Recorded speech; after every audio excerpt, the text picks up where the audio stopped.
আসসালামু আলাইকুম সবাইকে। কেমন আছেন সবাই? আশা করছি সবাই অনেক বেশি ভালো আছেন। আলহামদুলিল্লাহ, আল্লাহ পাকের অশেষ রহমতে আমিও বেশ ভালো আছি। আজকে আপনাদের মাঝে আরও একটি নতুন ব্লগ নিয়ে চলে আসলাম। আশা করছি আমার আজকের ব্লগটি আপনাদের ভালো লাগবে। ভিডিও শুরুতেই আমি সবার কাছে রিকোয়েস্ট থাকবে, যদি আমার ভিডিওটি ভালো লাগে তাহলে প্লিজ লাইক করে দিবেন। আর যদি আমার ভিডিও ভালো লাগে বা এরপরে আরও নতুন কোনো ভিডিও দেখতে চান তাহলে আমার চ্যানেলটিকে সাবস্ক্রাইব করে রাখবেন। এতে করে আমি পরবর্তীতে নতুন কোনো ভিডিও আপলোড করলে আপনাদের মোবাইলে নোটিফিকেশান চলে যাবে, আর আপনারা তখন চাইলে আমার নতুন ভিডিওগুলো দেখে নিতে পারবেন। এটা ছিল আমার এই ব্লগটা ছিল গতকাল থেকে, মানে বৃহস্পতিবার থেকে। বৃহস্পতিবার দিন আমার বাচ্চারা স্কুলে চলে যাওয়ার পর আমি সংসারে টুকটাক কাজ করে নিয়েছি, তো তখন থেকে ভিডিওটা আপলোড করেছি। সকালবেলা আজকে আমি ফ্রিজটা অনেক দিন ধরেই বলছিলাম যে একটু ক্লিন করব উপরের সাইডটা, যেহেতু মিরর, তো এটা দেখা যায় কি একটু হাত লাগলে স্পটটা থেকে যায়, মানে যেটা দেখতে বাজে লাগে বা খুব দেখা যায় আর কি স্পটটা, তো যার জন্য এটা খুব ঘন ঘন পরিষ্কার করাটা আর কি প্রয়োজন পড়ে।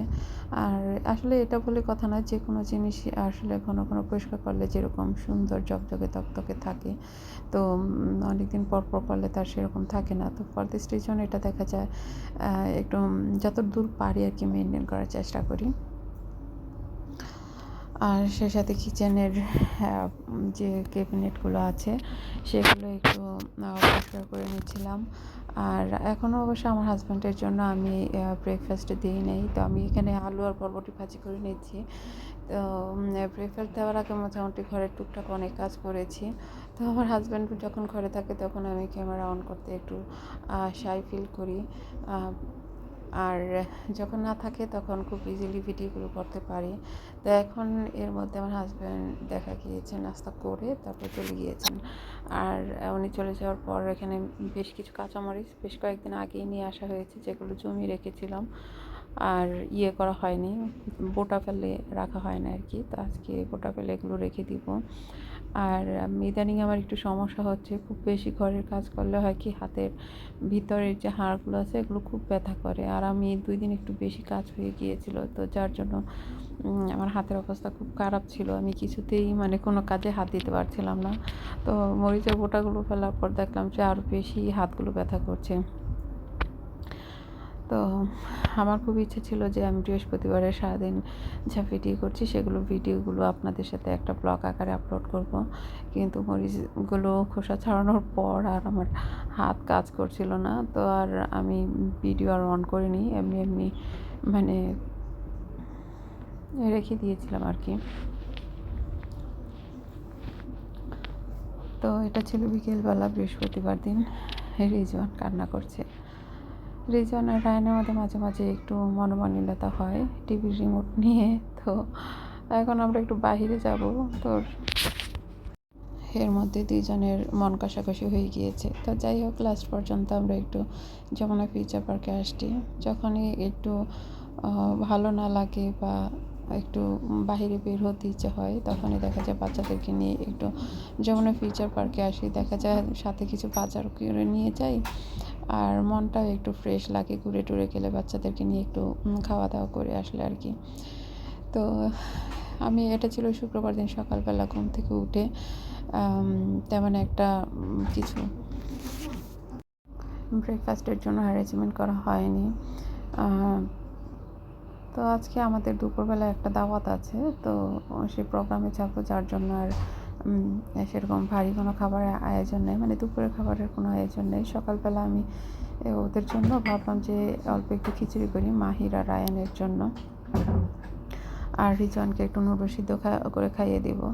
তো রিজওয়ান দেখা যাবে খিচুড়িটা অত বেশি পছন্দ করবে না, তো এই জন্য রিজওয়ানের জন্য আমি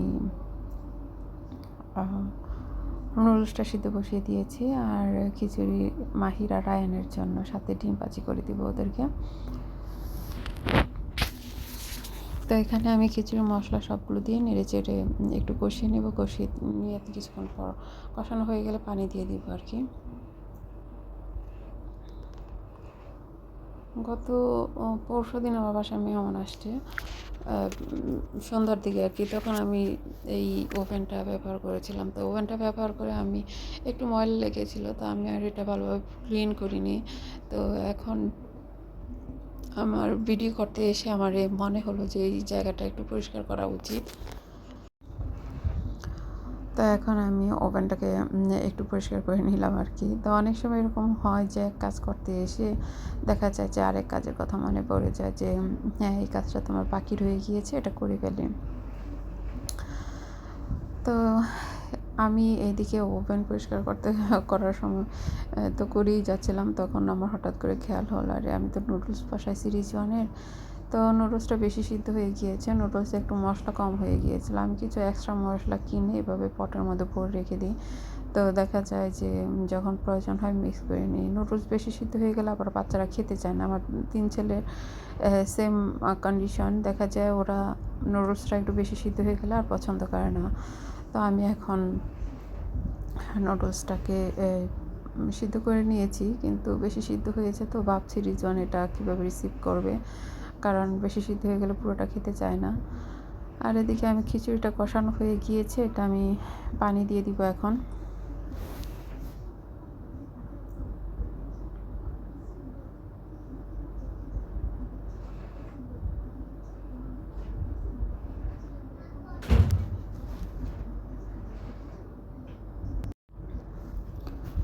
তো আমি এখন খিচুড়িটা রেখে এখন আমি রিজওয়ানকে খাওয়া দাওয়াটা শেষ করে নেব।